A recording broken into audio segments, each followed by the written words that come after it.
What's up, everybody? This is Devin White, linebacker for the Tampa Bay Buccaneers. You're listening to the LCC Network. Go Bucks.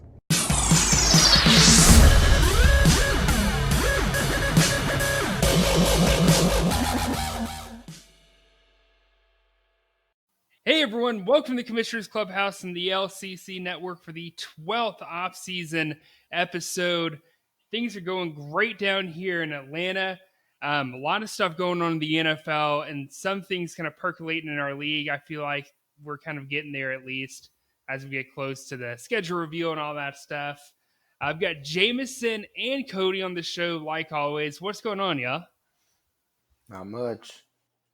It's another, as normal as a Friday as it can be now with everything that's going on in the world. But at least, like you said, we've got football. So today is all about free agency review. We had a pretty wild free agency period this week. Our group chats were, going crazy with some of the news that came out. So we just want to talk about that, break some of it down a little bit as we move into the 2020, further into the 2020 offseason and head toward the draft. So real quick question, guys, before we jump in. What was your favorite signing or trade from our free agency period this week? Favorite one, Pharaoh Cooper to the Panthers. I'm just kidding. I'm just kidding. That definitely was not. No, all bias aside, I think one of my favorite ones was I really like Blake Martinez to the Giants. Damn it. That's one that actually, you know what? I won't take that one. I'm going to do Joe Schobert with the Jaguars just because I said it on the show last week that they needed to get a linebacker either early in the draft or sign a stud in free agency. They did it through the free agency. Good for them. I think it was a very fair deal. A very, I feel like it's a pretty good deal actually overall for Jacksonville. I'm surprised they didn't have to give up more for Joe personally, but it was a good signing. I felt good about it.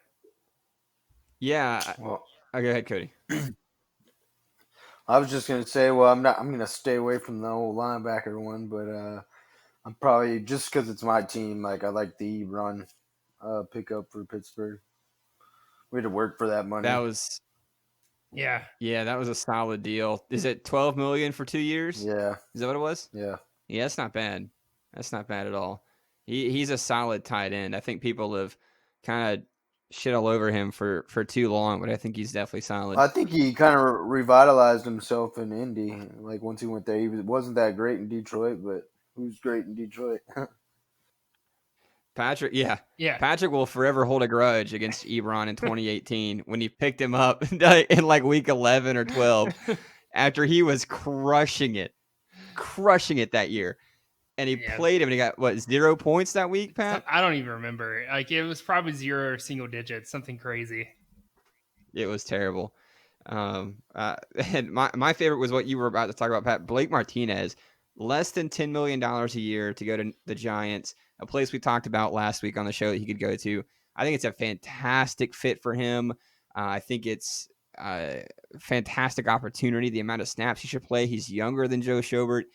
He was cheaper than Corey Littleton, way cheaper than Dante Fowler, even though Dante Fowler is more of a pass rusher. But it's a fantastic signing. I think he's going to be great there and continue his fantasy dominance in New York. We'll talk about him a little more briefly later. All right, guys. So I've got the way I broke it down this week is to do maybe like 8 or 9 questions. We don't have to get through all of them, but just to kind of guide us through free agency here instead of going through every single signing, right? And kind of a boring, straight linear fashion, more of a Q&A type thing here. So, Pat, do you got any sound drops you can kind of kick off this segment with? Oh, I sure do, brother. Hang on, here we go.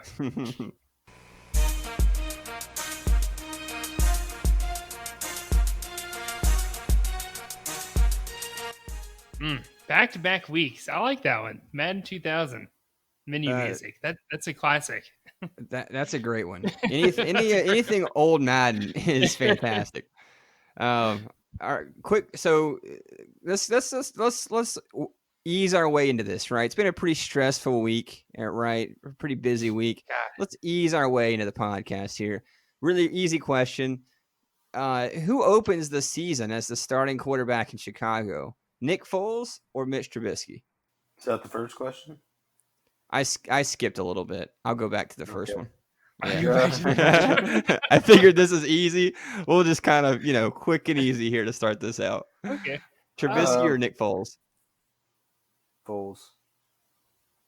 I'm going to go be a little controversial. I'm going to say Trubisky. Always are.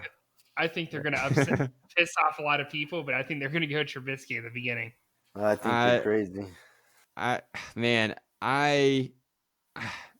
was leaning toward Foles, and I think that's who I'm going to stick with for right now. Trubisky is just so awful. So, I mean, outside of that one time he embarrassed me on the podcast a couple years back with all those touchdowns, like outside of that, he is just trash. And I'll be glad to see him on the bench. Such a horrible mistake that year. All right, to our first question here. What's the fantasy value for Todd Gurley and Melvin Gordon in the new homes? Todd Gurley obviously signing a 1-year deal with Atlanta for just $6 million, I think is what I saw. And then Melvin Gordon on a 2-year deal in Denver for $16 million total, so $8 million annual. Neither one of these guys seem like they got the market value they wanted, or in Todd Gurley's case, what he was signed to a couple years back. So what do we see from these guys moving forward? What do we expect?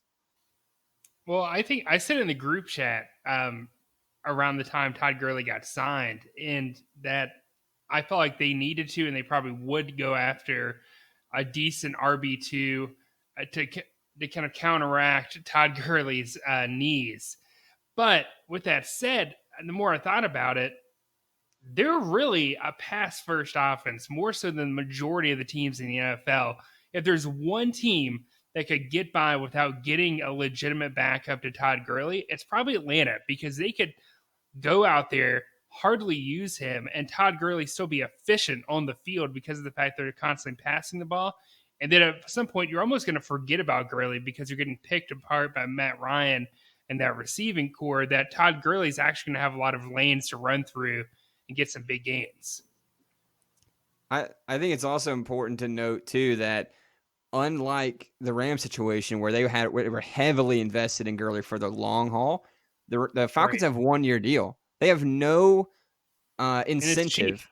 It's a super cheap deal. They have no incentive not to run him into the ground, right? If it's going to run them to the Super Bowl, they will destroy Todd Gurley's knees. They do not care.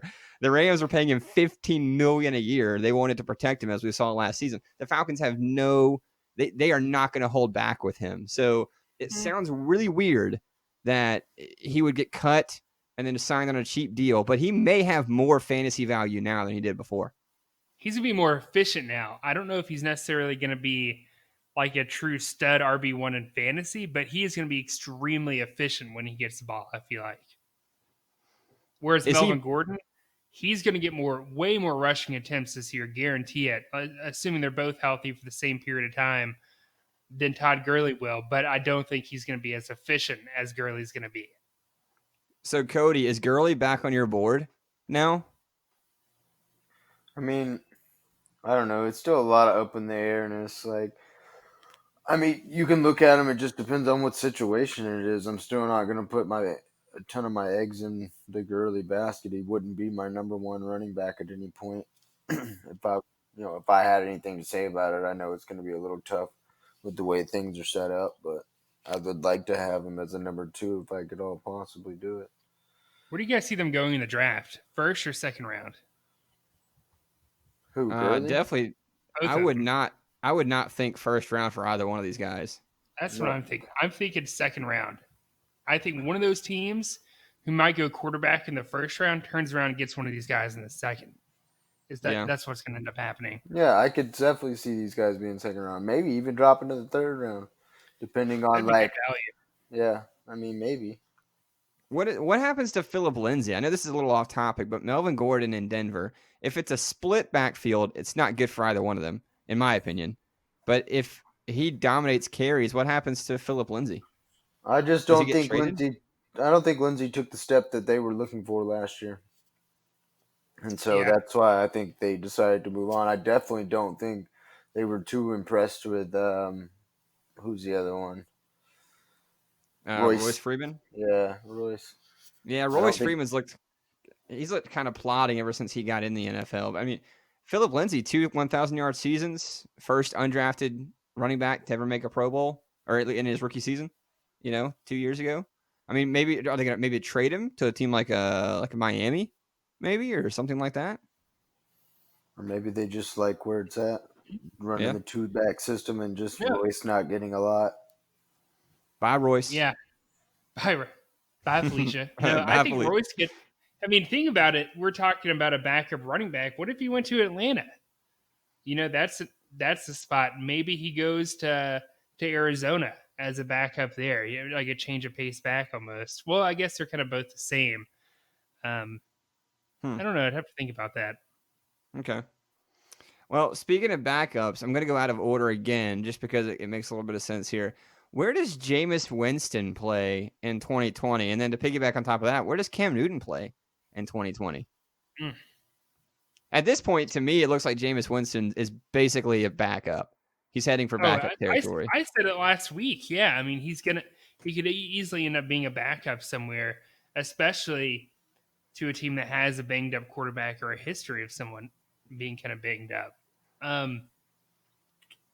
Cody mentioned the Steelers last week, and I did hear some more news about that this week. Yeah, I don't think it'll happen. I don't think we got the money unless he takes a crap. pay cut. Yeah, Yeah. massive pay cut. New England. Yeah, New England and the Chargers still need a quarterback. I mean, I saw an article on Cam going to New England. Yeah, I saw that too. What if he goes to New England and they still win like 12 games and they're still like this dominant? It could happen. I mean, it's Bill Belichick, the greatest coach of all time. I think, honestly, I could see any quarterback going there and there's guys still making the playoffs. Do you think we trade him, or do you think at this point? I think at this point, Carolina's lost a lot of leverage. I feel like they're probably going to end up cutting him. They will. Yeah. I think that's exactly how it's going to go. It's a sad but very very honest truth, That's a damn shame. That's so piss poor managed. Like, I can't. How did you go from the first pick, a lot of Pro Bowls, MVP, to the Panthers just botching this completely and having to what looks like just release him, right? At 30 years old or 31 years old. So, I think it shows you Carolina's been on the fence about this for a while. You can say, they've kind of just drugged this out. They've really been wanting to do this. But honestly, I think what we're not seeing is we're not in the training room. We haven't seen Cameron's rehab for the past couple of months. And maybe Carolina is seeing something that scared them. They said, you know what, that's it. We can't do this anymore. Let's just go sign someone. If we can trade Cam, great. If not, we're going to cut him, whatever. We scratch as a loss. I think it kind of goes to show you that these guys were not necessarily thinking about getting rid of him a while back. This is like relatively new development that's came about, us getting rid of Cam and getting a new quarterback. Speaking of two quarterbacks that were in the NFC South, what about a team that is in the NFC South? Are the Bucs immediate favorites to win that division this year? They signed Tom Brady. They've got two fantastic receivers. Not immediate. No, I still think they're a fringe playoff team. I'm not saying fringe. I mean, I'm saying there's a good chance they could definitely be in that wild card and run away with it. Especially there's an extra. Every week I have to pick through the audio to find Cody cursing and bleep it out. I mean, let's be serious. They're adding more teams in. One more on each side? Yeah. Yeah. So, I mean, is that this year or is that 2021? No, that's this year. The extra game is next year. Yeah. Oh, okay. But even then, I just think Tom's going to go to the playoffs. They got enough talent. Their defense started picking up at the end of last year. They got receivers, tight ends. Their running backs aren't as bad as it could seem. No, they're going to draft someone in the first round. They're going to get the running back in the first round. I think they might go offensive line. Why? Well, yeah, I could see that too. Yeah, they need to protect Brady. That dude's like a tree back there. He's great, but he can't move worth a damn. So they really need to get some guys in front of him.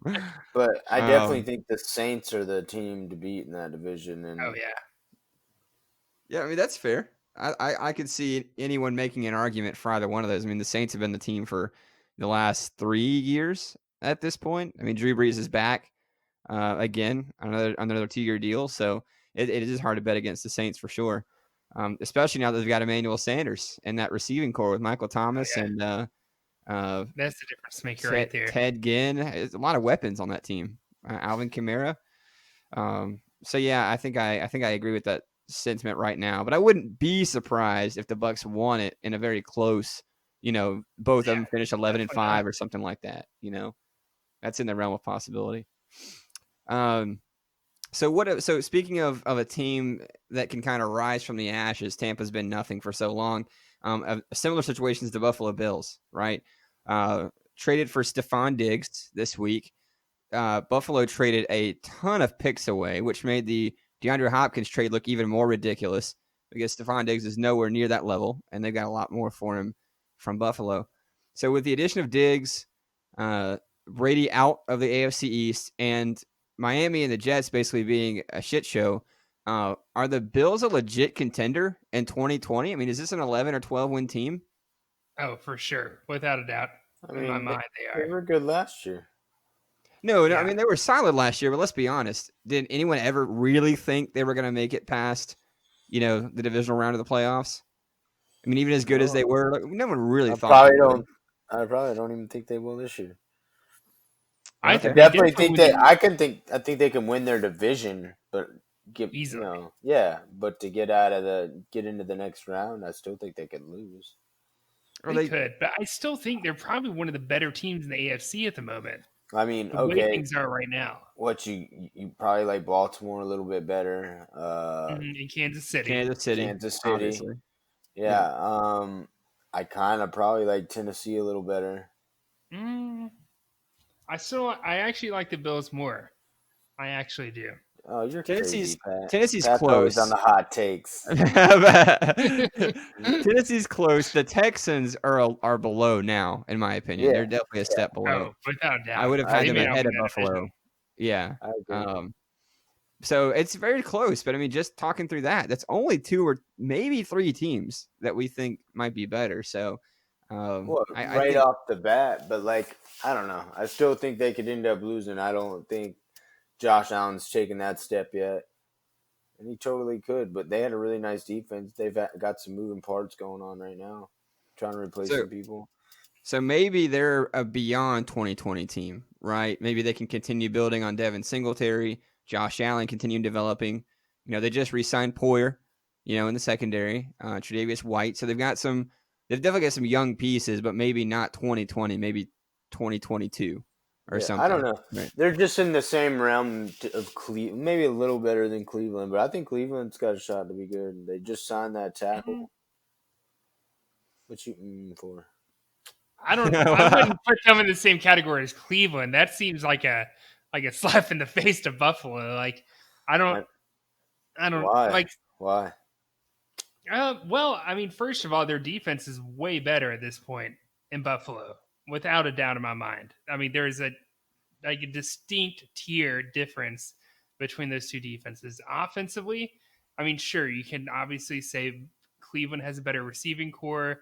Quarterback situation, I might get the slide edge to Buffalo, and then Cleveland has a better running back. So their offenses are almost right there, right together. But their defense is so much better, in my opinion, in Buffalo, that they are clearly a better team than them. There is a separation there. Well, plus they don't have to play the Ravens twice. Somebody remind me, who's the coach in Cleveland now? Now that Freddie Kitchens is gone, I think it's John Fox. I'm just kidding. If that's the case, Buffalo is the better team by a mile. No, I completely forgot who's in Cleveland. I was going to make a point about coaching because I think the Buffalo Bills are coached really well. Sean McDermott, but I don't remember who's in Cleveland. I don't know how you say his last name. Is it that guy from the Patriots receiving? No, I think he was from Minnesota. Oh, that's right. Kevin Stefanski? Stefanski, yeah. Yep. Yeah. Which means they're going to run the ball a lot if it's anything like he did in Minnesota last year. Okay. All right. Cool. So I briefly touched on this a minute ago. How does the addition of DeAndre Hopkins help or hurt the fantasy value of Kyler Murray and Deshaun Watson? Right. So we already felt pretty good about Kyler Murray in 2020. What does this do for him? Is he a top 5 fantasy quarterback now? I might say so, honestly. I mean, we saw him explode, and to me, well beyond exceeded my expectations his rookie year for me personally, right? Because I wasn't super on board with him at the time during the offseason. So I think, yeah, the addition with an actual weapon at receiver is going to help. Even if DeAndre can't get open for whatever reason, that's not going to be the case. But even if he can't, just having him getting double teamed is going to allow some other guys to get single coverage and really be able to be more of an asset to that offense. I don't see a lot of quarterbacks taking top 5 and that have the talent to consistently be there. So I mean, yeah, he's one of those guys that has the talent. He's probably going to be a little, especially with just the weapons and whatnot. He's probably going to be a little ahead of Deshaun.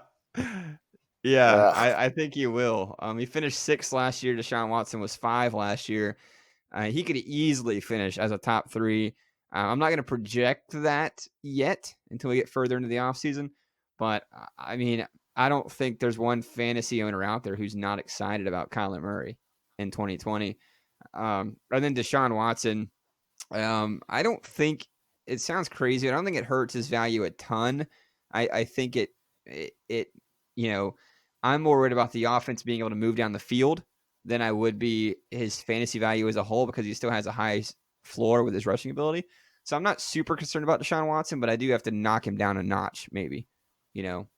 Just 1 or 2 spots, maybe. Yeah, top, around 7. Yeah. Yeah, he's still That's a QB fair. one without a doubt. It's Yeah, no just doubt. maybe he's not like the front end of the QB one. He's kind of like middle of the road. You're just wondering where the production's going to come from because the other two have a hard time staying healthy. And then, I mean, Nuke is a game changer, man. He's a top 5, top 3 receiver.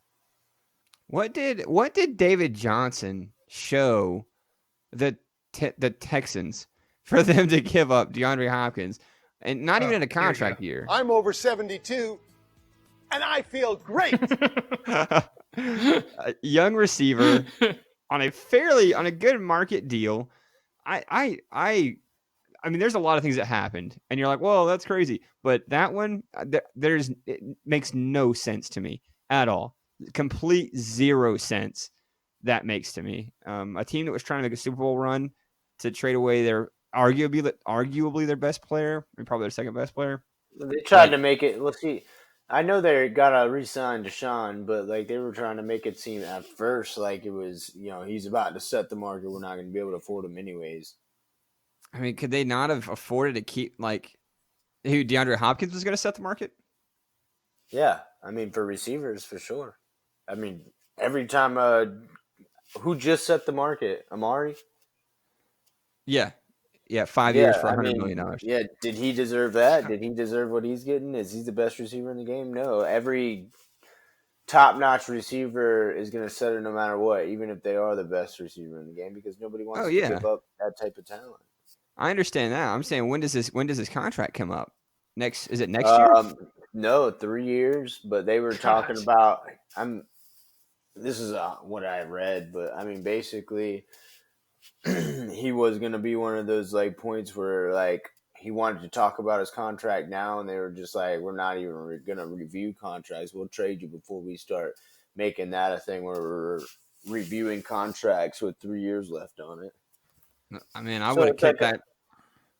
I would have kicked that can down the road and made him play. Yeah, but then you got a disgruntled star receiver who people already think has too big of a role or over the locker room, really. I mean, it was just I think it was more of the fact that DeAndre was going to want a new contract. 3 years left. Doesn't matter. He thinks he deserves it, which he probably does. He was going to set the market, which they weren't going to be able to afford because they still have to sign Deshaun. and they're not gonna like allow somebody to badmouth, especially somebody that's got so much pull in the locker room. You know, I don't know. I think it was definitely a power move in terms of who's running the organization, and the fact that he's the GM too is a shame. Like that's the Yeah, problem. Like he obviously gets, I don't know, suckered into certain, like he could have got more for him. That's for sure. Yeah. absolutely, I thought it. absolutely. I thought I read that David Johnson's contract was going to get paid by them and not by Houston, but then later on I started reading that Houston even had to pay David Johnson. Like his Gosh, contract that's was even crazy. worse. If that's true, Bill O'Brien needs to be fired. Like that's just the end Yeah. of it. Like, I mean, I had never heard anything about that, so I would think until it got out that the Texans would have had a lot more leverage than what it seemed like they gave him up for. But Jesus. man, that's wild. So speaking of David Johnson, here's another running back that's in a similar situation. Devonta Freeman, cut from Atlanta, a stud a few years ago, fantasy Oh, wait, stud here you for go. years. Still standing somehow. He is, Just like somehow, Todd Gurley on somehow. those arthritic knees. But where does Devonta Freeman land? Is he going to be a starter in a place that doesn't have a running back, or will he be in a committee like a place like Buffalo? And He's what's his not going to fantasy value? start. His fantasy value is tanked. Like nobody, even if he stayed with Atlanta and they didn't get Gurley, like you don't, you're not going to go after Devontae Freeman. He got You know, picked in the first round of our NFL league last year. Yeah, but I think gosh. last year was definitely one of those times where you're just like one more chance. You know, if he stays healthy, he's gonna get. Especially Coleman left, so like you're thinking he's about to get the load again. He's healthy, and then bam, he's not healthy. He's probably never gonna be healthy getting the full load. I mean, It's just he's gonna be go. it's crazy how far he's fallen, how fast he's fallen. You know, I mean, I remember being in the offseason last year talking about him and arguing with Patrick about the Falcons offense running more through Devonta Freeman. And now here we are, released and backing up someone somewhere, you know, Yeah. Yeah, You know if he where gets a job. if he gets a job. you know where I'd love to see him to go? And I think it'd be a perfect situation just because he actually probably would stay healthy because he wouldn't be on the field all that much, but it would Are you going to also say help. Carolina? I mean, I am going to say Carolina just because, like, now that I'm no longer a Christian McCaffrey owner, I'll probably never be a Christian McCaffrey owner again. Because I'm not, more likely I'm not going to get the first pick overall, and I would feel really guilty if I did get the first pick overall since I'm one of the commissioners. So to me, now that I don't have that bias involved with owning Christian McCaffrey in any fantasy league, you know, I look at it and I think, how much further, how many more attempts does Christian get before he finally breaks down? It would be nice to have another guy out there we can bring in, similar skill set. And Freeman is kind of the closest we could probably get without spending an arm and a leg for a guy, right? Or making some ridiculous trade. Well, I think once a guy doesn't have a contract, he's gonna be looking for one, especially Yeah, if it gets deep. I don't think Freeman, like, for example, if Gurley was as cheap as he was, Freeman's can, theoretically speaking, Freeman should be even cheaper than that. So Carolina could afford Freeman if that theory holds out. I mean, obviously there's other things in play, and there's some stupid GMs out there like Bill O'Brien who's gonna. I could honestly see the Texans paying him an arm and a leg and bring him in, which would be hilarious if they did. They wouldn't. I don't see that happening. After they traded for David Johnson, could you Yeah, imagine? can you imagine? That's what I'm saying. That's a Like, Texan thing to do. Yeah, At but this point, that's I like, don't think they would just because they owe who's the guy they got from Cleveland last year? Carlos Hyde Yeah, no, Duke Johnson. from Cleveland. Oh, Duke Duke Johnson. Johnson. Duke Yes, Johnson. they owe Duke Johnson a good amount of money too. So I don't Oh, think they can handle that God, more on their like running back base. the I don't Texans. know if I could pick a couple of different teams from him. I think San Diego would not even San Diego, L.A. The no. L.A. Yeah. Chargers with Eckler. Tampa. Just kind of no, no. I'm not feeling that one. He definitely needs to be a number 2 back somewhere. If The he is your sole number Jets. 1, he's not going to hold out. The Jets. behind Bell. Maybe, yeah. That could work. I could see that working. I don't think he gets a job personally until Really? like maybe some guys get hurt. Yeah, I think he's left out. Oh I think wow, we'll get a that'd be cheap crazy. little $4 million contract from somebody. 3.5, $4 million. Can you imagine? I hope we sign him for $4 million. That'd be amazing. And don't get me wrong, I'm not sitting here saying Devontae Freeman is the man, but like I said, it would be nice to have a legitimate, decent backup behind Christian McCaffrey. As a Panthers fan, it Go wouldn't be draft bad. somebody. Yeah, but I don't know. Honestly, we have so many holes. Like running back is like the last thing we should be drafting in any round at this point. So I don't think that makes much sense to go draft a running back for us. I mean, really? Okay, so you probably need a corner. You probably need another linebacker. The whole offensive line practically at this point. No, your Yes. offensive line's not that. You've only you gained a left tackle. You already have a decent right tackle. You need another guard, but I mean, you guard are a dime a dozen in the NFL for the most part. I Like still think we I need remember another the last center as y'all well. outside of Trey, your last couple of good guards have come out of like restricted free agency after the draft. Who's the guy that went to the Jags? I know he was. Worked at the Jags? He went to the Jags. Oh, you're talking about Norton? No, not Norton. Andrew Norwell.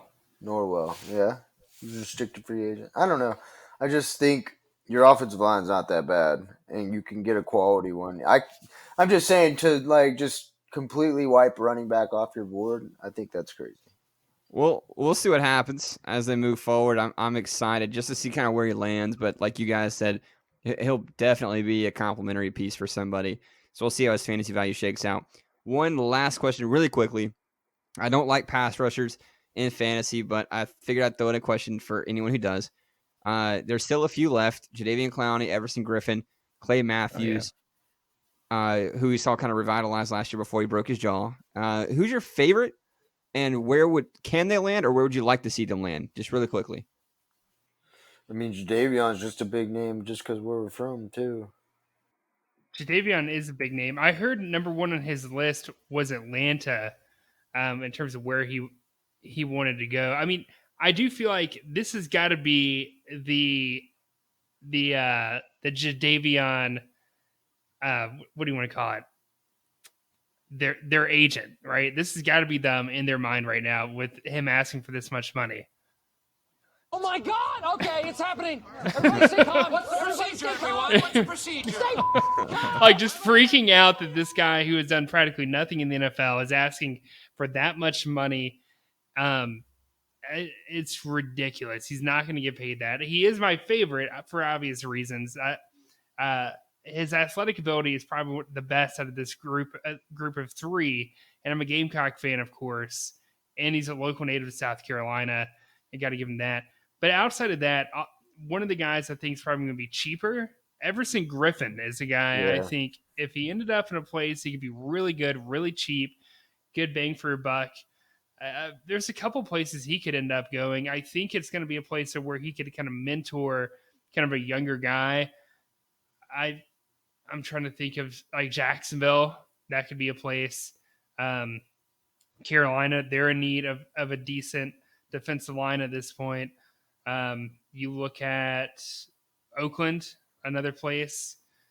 I can't think of any other teams off the top of my head. He goes right to now. New England. New England, I could see that. Jadeveon? I see You're Jadeveon going to New England. Oh, Jadeveon. I thought you were talking about Everson Griffin. Okay. No, I don't see Everson, but I see Jadeveon going there. What about Clay Matthews in a rotation? So not as a starter, but if he were to get in a rotation somewhere, like he the could Niners start for the Panthers at this point. Well, the Niners, yeah, he could. The Niners just traded DeForest Buckner to the Colts. I mean, if he can get in a rotation somewhere, I think he can be effective. Well, you think all right, Dallas? Guys. I think you go back to the Rams if he goes. Marcus Lawrence was kind of a letdown after that huge signing. He had shoulder surgery in the offseason, though. So we'll see if he bounces back. Yeah. For Marcus Lawrence. We'll see. But No, I love this episode. Free agency stuff is one of my favorites in the off season. Already sad to see it over, but this is it for this week's episode. Anything else, guys, before we call it a night? The best contract was Corey Littleton, in my opinion. That was the best signing. Dude, Yeah. I think I like the Rams going after him. And it was 3 years, 36, and you were talking about Blake got 3 years, 30. I don't know. I think Corey Littleton's just a little more athletic than Martinez and Schobert. He's more athletic. The Raiders are building something out there. They're slowly building something. Slowly. Yeah. Well, it takes time, Pat. But they're working on it. They're working on it. It's kind of like Isaac warming up to the group chat again. Like I've heard more from Isaac the past 72 hours and the past 72 days, and both fantasy and just real life too. So like they're kind of the same, they're just kind of slowly getting there, and then they'll be right where they left off. It's because Brady got signed. I hadn't heard from Isaac in like 3 months, and Brady gets out there. He's excited. Yeah. All right, man. We'll play us out. Awesome. We're done for this week. We'll see you guys next week. Right. I'm not sure what we got going on, but I'm sure it'll be fun either way. Oh, big thing we're going to be talking about this week, divisional realignment. Potentially, maybe. I don't know. Oh, but see you guys week 13 of the offseason. Peace.